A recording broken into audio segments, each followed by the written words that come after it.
Eu conheci o Luís na Escola Superior de Música de Lisboa. Ele continua a ser um professor importante na instituição, está lá há 20 e poucos anos, e depois a nossa relação ficou um pouco mais forte com a minha participação no Prémio Jovens Músicos. Isto já há coisa de 15 anos, mais ou menos. Dessa forma, ficámos sempre com a vontade de trabalhar um com o outro e surgiu a hipótese, aliás, surgiu a encomenda ao Luís Tinoco para a escrita do concerto para acordeão e orquestra, uma coencomenda do Centro Cultural Belém e da Casa da Música. E dessa forma começámos a adaptar música do Luís, que tinha sido escrita para outros instrumentos, para acordeão, ainda antes de ter a ideia de criar o Unfolding, mas simplesmente só para criar uma ideia sonora da linguagem do Luís adaptada ao meu instrumento. Começámos com peças para marimba, depois adaptações de marimba e quarteto de cordas, em que eu cheguei a estrear essa versão ainda antes de pensarmos no projeto Unfolding, e depois, obviamente, aí sim, na estreia do concerto para acordeão do Luís. Nesse momento, esse momento também se prende com o meu convite para ser o artista em residência na Casa da Música, e deu-se o clique. Já que vou estar em residência e vou ter de apresentar alguns projetos, acho que um dos projetos discográficos poderia ser, sem dúvida, agarrar na música do Luís e transcrevê-la para acordeão e ter uma hora de música de um dos meus compositores preferidos e uma influência na minha vida pessoal e profissionalmente.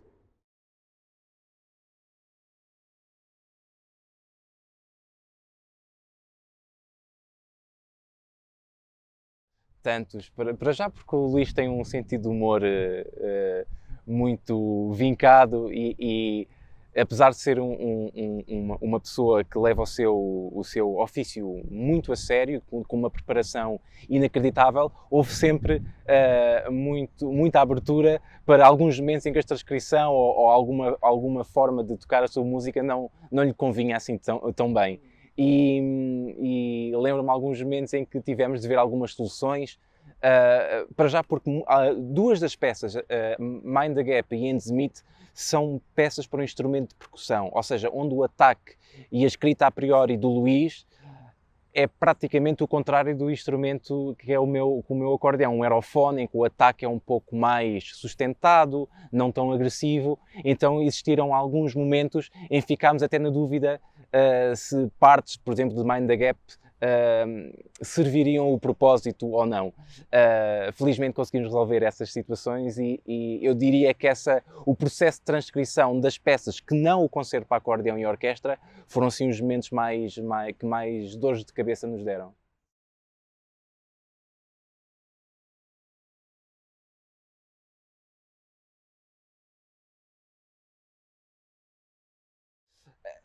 Essa obra foi a primeiríssima a ser transcrita e, curiosamente, não levou assim tantas alterações.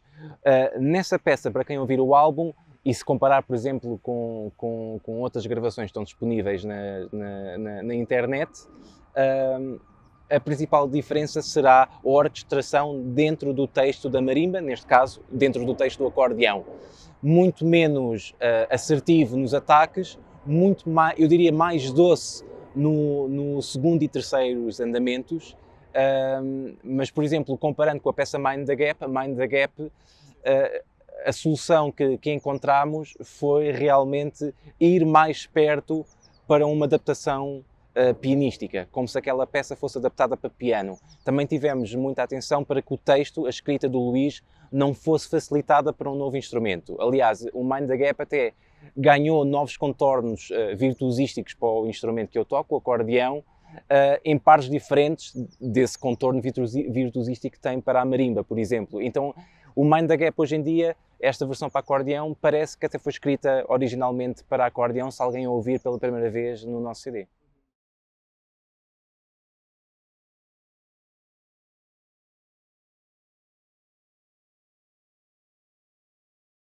O alinhamento foi pensado pelo Luís, assim como o próprio nome do álbum, Unfolding. Ou seja, para mim fazia todo o sentido, enquanto instrumentista e intérprete, garantir que o lado de criação fosse sempre do Luís e não meu. Ou seja, eu assino as transcrições no sentido em que são as transcrições do texto do ponto de vista de um acordeonista, ou seja, de alguém que conhece o instrumento como primeira natureza e transcreve o texto de outro para o seu instrumento, mas as soluções do material musical pertenceram sempre ao Luís. Por exemplo, se eu tivesse uma dúvida em que esta oitava pode não funcionar, ou este intervalo tem de ser encurtado, ou o andamento tem de ser ao mais rápido ou mais lento, esse tipo de decisões que mexe no trabalho intelectual do compositor, foram sempre decididas pelo Luís. Dessa forma, inclusivamente, o alinhamento foi decidido a 100% pelo Luís.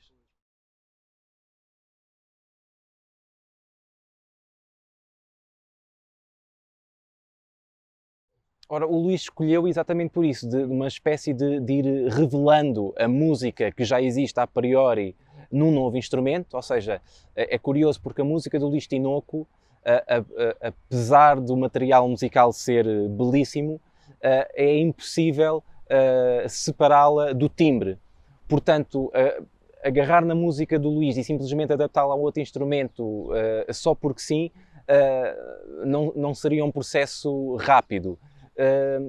Depois, gostaria também de dizer que sobre a música do Luís e na questão do nome do Unfolding, há também a ideia de fall, de uma fall que se abre e que fecha, não é? Portanto, eu acho o nome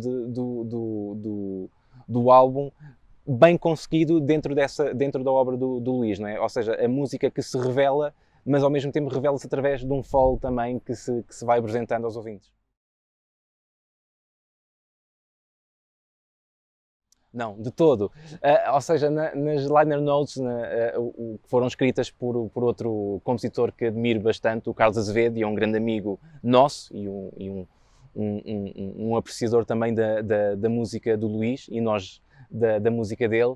O Carlos fala da questão que o lado da música escrita do Luís tem uma influência brutal do jazz, assim como eu, enquanto instrumentista, estou nas duas tradições e, de certa forma, acho que pode ajudar a um entendimento mútuo de parte a parte, tanto do instrumentista como do compositor. Até lembro-me bem do segundo andamento do Concerto para Acordeão e Orquestra, portanto, a última faixa do nosso disco, a última frase grande, longa do acordeão, eu lembro que o Luís pediu-me para que a articulação não fosse à clássica, fosse uma coisa mais grovada, mais jazz, ou seja, menos perfeitinha, ter um pouco mais de algumas fintas.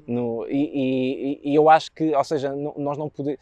É raro o compositor em que nós podemos dar esse lado mais rítmico, mas o Luís tem esse lado na sua música desde sempre. A peça Mind the Gap, que eu penso que seja dos anos 2000, já tinha isso.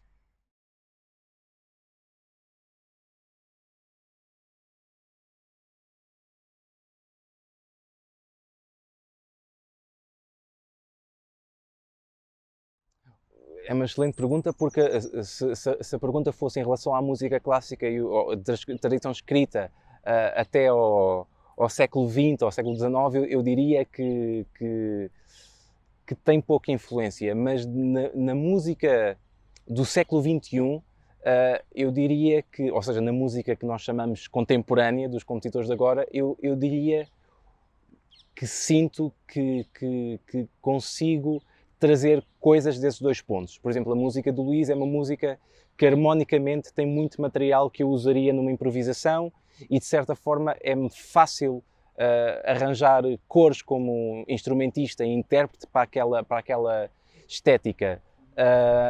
Depois a questão da tradição por si só, ou seja, daquilo que é importante na música de tradição escrita e aquilo que é importante na música de tradição improvisada, é difícil arranjar pontos em que se tocam, porque esta questão de fazer duas músicas e elas serem postas cá fora, não é?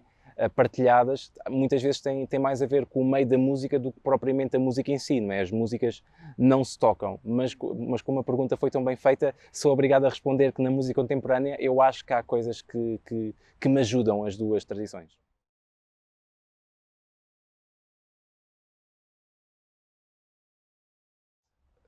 Boa, eu diria que na totalidade do disco as técnicas próprias do instrumento que foram mais utilizadas é realmente o trabalho de fole, o que nós chamamos de bellow shake, ou seja, o abanar de fole.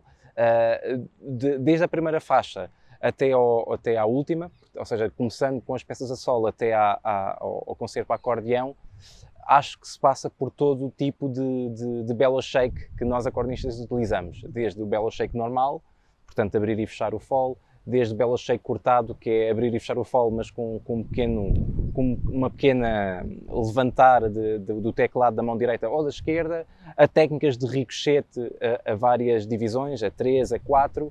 Portanto, há assim uma mão cheia de tipos de bellow shake que o Luís foi usando ao longo do CD.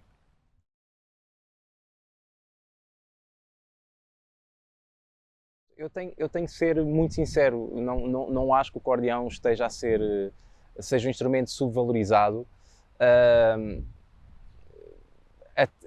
Dou essa resposta até porque comparando com outros instrumentistas e outros solistas e também com colegas meus que estão a fazer um trabalho no resto da Europa excelente, sei lá, o Samuel Etellar e a geração dos grandes craques, dos grandes mestres como Teodoro Angelotti, Geir Drogval, enfim, tantos músicos, Mário Stefan Pietrdarski, que já há muitos anos, principalmente desde os anos 80, que colocam acordeão com orquestras sinfónicas e de música de tradição escrita, que eu sinceramente hoje, se pensarmos em compositores, sei lá, como o Luca Francesconi, a Rebecca Saunders, a Sofia Baindlina, ou seja, o acordeão já faz tão parte da linguagem deles que eu acho que em 2025 já não podemos dizer, mesmo em Portugal, que o acordeão não está presente ou está subvalorizado nessa estética. Obviamente que eu, enquanto acordeonista, gostaria de vê-lo muito mais presente, por razões óbvias, mas acho que dizer o contrário hoje em dia seria mentir.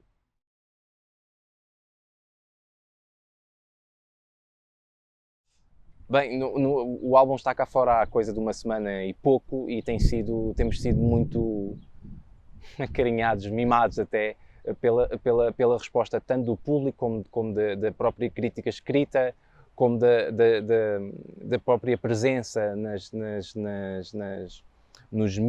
média para esta música. Não me posso queixar. Do ponto de vista pessoal, para mim, só o facto de poder trabalhar e ter a confiança de um dos compositores que eu mais admiro já me deixa bastante contente. Obviamente que seria chato a resposta do público que nos foi ver não ser boa, que não tem sido o caso, temos sido muito acariciados. Mas para mim, pessoalmente, só o facto do Luís ter confiado a obra dele a um instrumento diferente daqueles que ele tem usado e poder gravar, por exemplo, com a Orquestra Sinfónica do Porto, Casa da Música e com a Mestre Inês Joana Carneiro, para mim já é a prenda máxima.